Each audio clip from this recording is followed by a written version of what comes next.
Hi అండి, రుచికరమైన coconut chutney అండి. ఇంట్లో సులభంగా ఎలాగ తయారు చేసుకోవాలో నేను చేసి చూపిస్తాను చూడండి. ఇదిగోండి కొబ్బరి చిప్ప అనమాట. మనం దేవుడి దగ్గర కొట్టుకుని ఉంటాయి కదా, అలాగే ఇవన్నీ ముక్కలు కట్ చేసుకొని తీసుకున్నాను చూడండి. నెక్స్ట్ పచ్చిమిర్చి మీ టేస్ట్ని పెట్టి మీరు వేసుకోండి, అంటే మీరు ఎంత కారం తింటారనేది దాన్ని పెట్టి మీరు వేసుకోండి.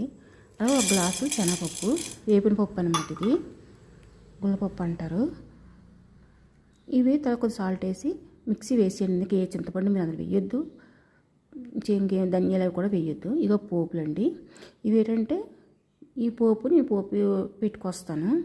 నెక్స్ట్ ఏంటంటే ఇవి రోటీకైనా, దోసకైనా, ఇడ్లీకైనా, వడకైనా, ఉప్మాకైనా సూపర్ సెట్ అవుద్దండి చట్నీ. కానీ ఒక్కసారి మీరు ఇలా ట్రై చేయండి.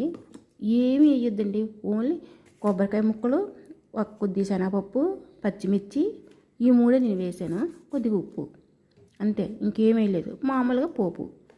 మీరు కూడా ఒకసారి ఇలా ట్రై చేయ చూడండి, ఆ చట్నీ ఎంత బాగుంటుందో చూద్దరు. కానీ